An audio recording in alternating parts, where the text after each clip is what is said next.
Asesinos en series, atentados terroristas, secuestros, desapariciones, asesinatos y demás casos tienen algo en común, que todos y cada uno de ellos se ganaron el título de ser unos crímenes atroces. Bienvenidos sean a Crímenes Atroces, el podcast donde cada semana yo, Santiago Quiroz y Abato, les contaré a todos ustedes los casos de crimen real más atroces, macabros, mediáticos, terroríficos y sanguinarios que han marcado la historia de la humanidad. Y bienvenidos sean al episodio 167, el penúltimo episodio del especial Día de las Madres. Y hoy lo vamos a terminar con una viuda negra. O sea, no es una araña ni una superheroína, ya que el término viuda negra se refiere a una mujer que mata a su esposo para heredar su fortuna.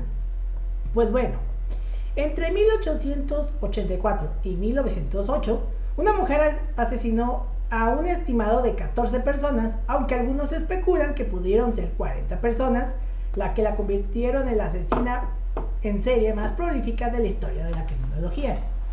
Este es el caso de Belle Gunness. Sí, Belle Gunness, una asesina y viuda negra muy conocida y que no se sabe, y que cuando le descubrieron su cadáver, entre comillas, ya la dieron por muerta. De eso hablaremos más adelante, pero como siempre vayamos por el principio. Belle Gunness, nacida como, y perdonen mi pronunciación, Birgit Paulsdatter Storset, es que es su nombre nórdico, pero es la famosa O con una raya atravesada. Bueno, Storset, que nació el 11 de noviembre de 1859 en el municipio de Selbu, en el condado de Sondre, Trondheim, Noruega. Perdonen por los nombres noruegos, no los sé pronunciar bien. Espero poder pronunciarlos bien, pero bueno. Fue hija de Paul y Berit Storset. Fue la menor de 8 hermanos. Fue confirmada en la iglesia de Noruega en 1874. A los 14 años, Gunness comenzó a trabajar en granjas vecinas, ordeñando y pastoreando ganado para ahorrar suficiente dinero para el viaje a la ciudad de Nueva York. Se mudó a los Estados Unidos en 1881. Cuando fue procesada por inmigración en Castle Garden, Gunness cambió su nombre a Belle y luego viajó a Chicago para reunirse con su hermana Nellie, quien había emigrado varios años atrás. Antes. En Chicago, mientras vivía con su hermana y su cuñado, Gunness trabajó como empleada doméstica y luego consiguió un trabajo en una carnicería cortando canales de animales. Ella medía al menos 170 centímetros de altura y pesaba entre 95 y 113 kilogramos y tenía una apariencia físicamente fuerte. Gunness se casó con Mats Diltep Anton Sorensen en 1884. La pareja era dueña de una confitería que posteriormente se incendió por completo. Su casa también se había incendiado y ambos casos recibieron indemnizaciones del seguro. 2 bebés de la casa de Gunness murieron por inflación del intestino grueso.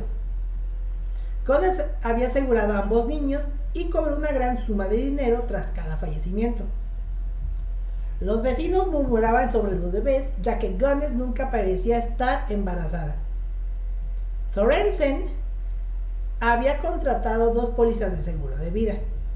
El 30 de julio de 1900, ambas pólizas estaban vigentes simultáneamente, ya que en una expiraba ese día y la otra entraba en vigor. Sorensen falleció ese día a causa de una hemorragia cerebral. Gunness explicó que había llegado a la casa con dolor de cabeza y que ella le había dado quinina en polvo para el dolor. Más tarde lo revisó y lo encontró muerto. Gunness cobró el dinero de ambas pólizas, la que expiraba y la que entró en vigor ese día, sumando un total de $5,000 de la época. Con el dinero del seguro se mudó a LaPorte, Indiana, y compró una granja de cerdos. Bell se casó con Peter Gunness el 1 de abril de 1902. La semana siguiente, mientras Peter estaba fuera de casa, su hija pequeña murió por causas desconocidas al cuidado de Bell. Peter murió 8 meses después debido a una lesión en el cráneo. Bell explicó que Peter intentó alcanzar algo en un estante y una picadora de carne le cayó encima, fracturándole el cráneo. El forense del distrito convocó a un jurado forense sospechando de asesinato, pero el caso no llegó a ninguna conclusión. Bell cobró $3,000 del seguro por la muerte de Peter. Gunness comenzó a publicar anuncios matrimoniales en periódicos de Chicago en 1905, algo muy normal para la época. Uno de sus anuncios fue respondido por un peón agrícola de Wisconsin llamado Henry Gullhut. Tras viajar a La Porte, Gullhut escribió a su familia diciendo que le gustaba la granja, que gozaba de buena salud y solicitando que le enviaran patatas de siembra. Al no tener noticias suyas, la familia contactó a Gunness. Ella les dijo que Gullhut se había marchado a Chicago con unos comerciantes de caballos. Guardó su baúl y su abrigo de piel. Joe Moe de Minnesota respondió al anuncio de Gunness en 1906. Tras varios meses de correspondencia, Moe viajó a La Porte y retiró una gran cantidad de dinero en efectivo. Aunque nadie volvió a ver a Moe, un carpintero que trabajaba ocasionalmente para Gunness observó que el baúl de Moe permanecía en su casa junto con más de una docena de otros. Ahí me salté. Sus actividades delictivas salieron a la luz en 1908, cuando la granja de los Gunness en La Porte, Indiana, se incendió por completo. Entre las ruinas, las autoridades encontraron los cuerpos de una mujer adulta decapitada, identificada inicialmente como Bell Gunness, y sus tres hijos. Investigaciones posteriores desenterraron los restos parciales de al menos 11 personas más en la propiedad de los Gunness. Después de que el incendio en la casa de Gunness llevara al descubrimiento de cuerpos que se creía que eran de Gunness y sus hijos, Alde Helgen contactó a las unidades policiales de La Porte, quien había encontrado correspondencia entre su hermano Andrew Helgelien y Gunness. Las cartas incluían peticiones para que se mudara a La Porte, llevara dinero y mantuviera la mudanza en secreto. Una visita de Ashley Helgelien a la granja de Gunness con un antiguo peón llevó a que se prestara atención a unas depresiones suaves en lo que había convertido en un corral para cerdos. Después de excavar brevemente una de las depresiones en el terreno, se encontró un saco de arpillería que contenía 2 manos, 2 pies y una cabeza, que Helgelien reconoció como los de su hermano. La inspección inmediata del lugar reveló que había docenas de tales depresiones hundidas en el patio de Gunness, y excavaciones e investigaciones posteriores en el lugar arrojaron múltiples sacos de arpillera que contenían torsos y manos, brazos cortados desde los hombros hacia abajo, masas de hueso humano envueltos en carne suelta que goteaba como gelatina, de depresiones descubiertas de basura que resultaron ser tumbas. En cada caso, el cuerpo había sido descuartizado de la misma manera: el cuerpo decapitado, los brazos cortados de la altura de los hombros y las piernas seccionadas a la altura de las rodillas. Traumatismos contundentes y cortes caracterizaban los cráneos que se encontraron separados de los cuerpos. Tras hallar los restos de 5 cuerpos el primer día y otros 6 el segundo, algunos en tumbas un poco profundas bajo el antiguo corral de cerdos, otros cerca de una letrina y un lago, la policía dejó de contar. Con estos descubrimientos se revaluaron las percepciones de Bell Gunness, descrita en los periódicos como una mujer digna de elogio, que murió en el incendio que consumió su casa en un intento desesperado por salvar a sus hijos, según se dice. A pesar del éxito inicial de la identificación de Andrew Helgelien, a pesar de que la creciente cobertura mediática de los asesinatos Es más, se propició consultas de familias con los hombres desaparecidos. La mayoría de los restos no pudieron ser identificados. Ray Lampere era el peón de Belle Gunness y su amante intermitente. En noviembre de 1908, Lampere fue condenado por incendio y provocado en relación con el incendio de la casa Gunness. Lampere confesó más tarde que Gunness había publicado anuncios buscando compañía masculina solo para robar y asesinar a los hombres que respondían y posteriormente la visitaban en la granja. Lampere declaró que Gunness le pidió que quemara la granja con sus hijos dentro. Lampere también afirmó que el cuerpo que se creía que era el de Gunness era en realidad el de una víctima de asesinato elegida y colocada allí para despistar a los investigadores. El hermano de una de las víctimas había advertido que Gunness que podría llegar pronto a la granja para investigar la desaparición de su hermano. Según Lampere, esta inminente visita motivó a Gunness a destruir su casa, fingir su propia muerte y huir. Cuando Lampere fue arrestado, llevaba el abrigo de John Moe y el reloj de Henry Gurholt. Edward Bechley, un periodista, recibió una misión secreta para obtener acceso a una confesión y publicarla, sacando así a la luz pública un segundo relato contradictorio de Lampere. La segunda confesión fue hecha al reverendo Edwin Shell, ministro de la Iglesia Metodista de LaPorte, Indiana, a quien Lampere le había pedido personalmente que lo visitara en la prisión estatal de Indiana en Michigan City, Indiana, donde se encontraba recluido. Consciente de la importancia de esta confesión, el reverendo Shell la transcribió, la hizo firmar y luego la selló y la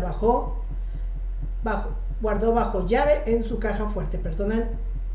Belch intentó convencer a Shell que le permitiera publicar esta segunda confesión, pero tanto Shell como su esposa se negaron.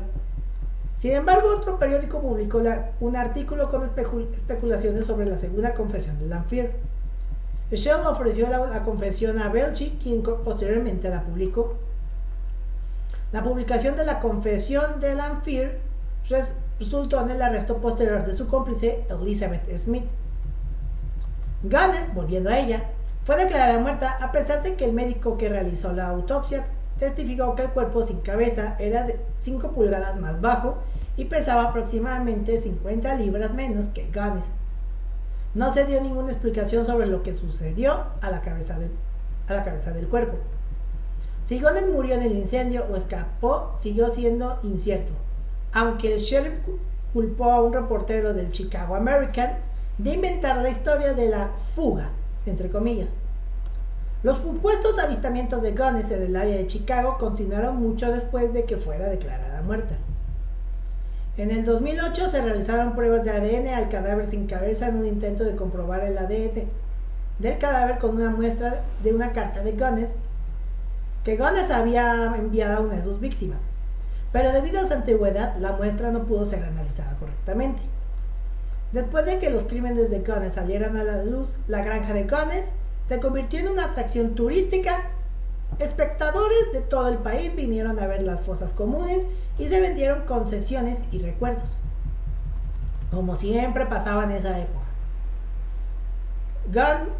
Yo siempre he dicho, cuando un crimen se vuelve famoso, mucha gente busca hacer negocio con eso. Pasa lo mismo con casas que se utilizaron en series o en películas.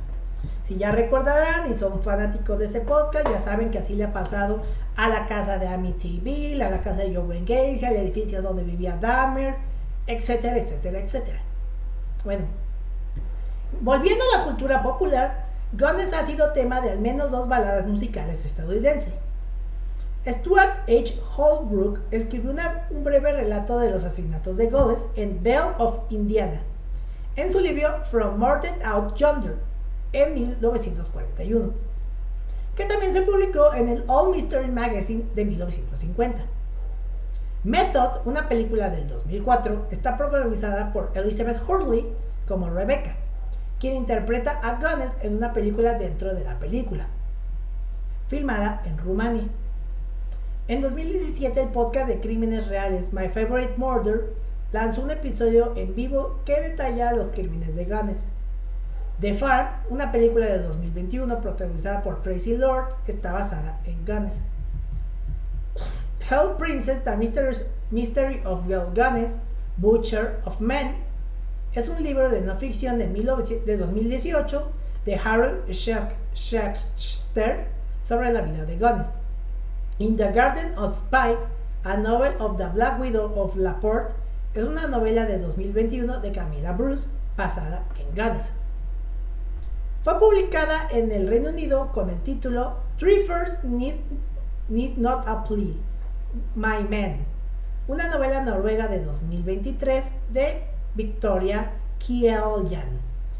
Es un relato novelado de la vida de Gunness.